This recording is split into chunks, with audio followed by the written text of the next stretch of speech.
What is your experience with getting rousted by police? How'd that go? I was homeless somewhere else, and Oh, wasn't okay. homeless here, but Okay. in the '90s, Okay. where So different time and place. different time and place. But I mean, it's always the same.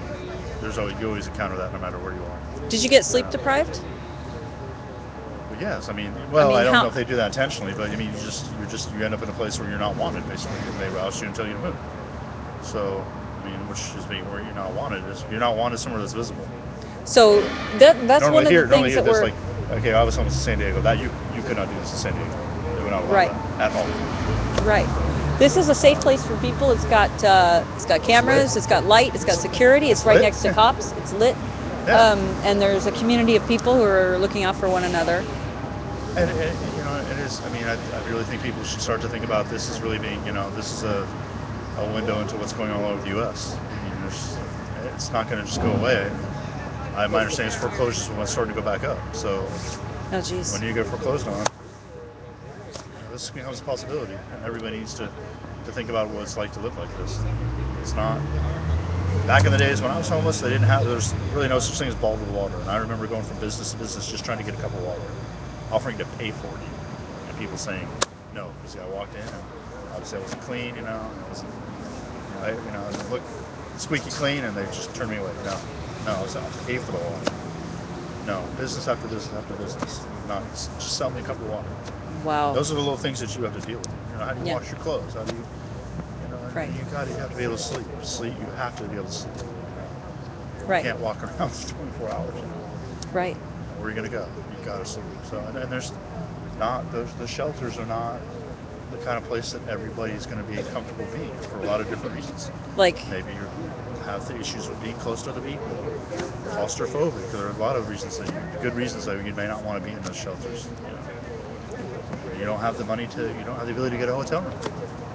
It's not. You can't just get a hotel room. It's at least $30 a night, 25. Yeah. Who has $25 a night?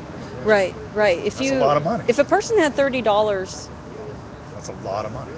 they could have unlimited access to For showers the by joining cost the of gym. that, you could rent. If you do the math, for $30 a night, 7 nights, that's $230 a night times. That's $210. That's 1 week. I live in a hotel, so I know the math. So that's how I. Yeah, you could have a good Recently, I went through apartment. all that. Lived in a hotel, so it's cheaper to go rent an apartment. So if you have Yeah. that kind of money, you know, Yeah. and you can be working.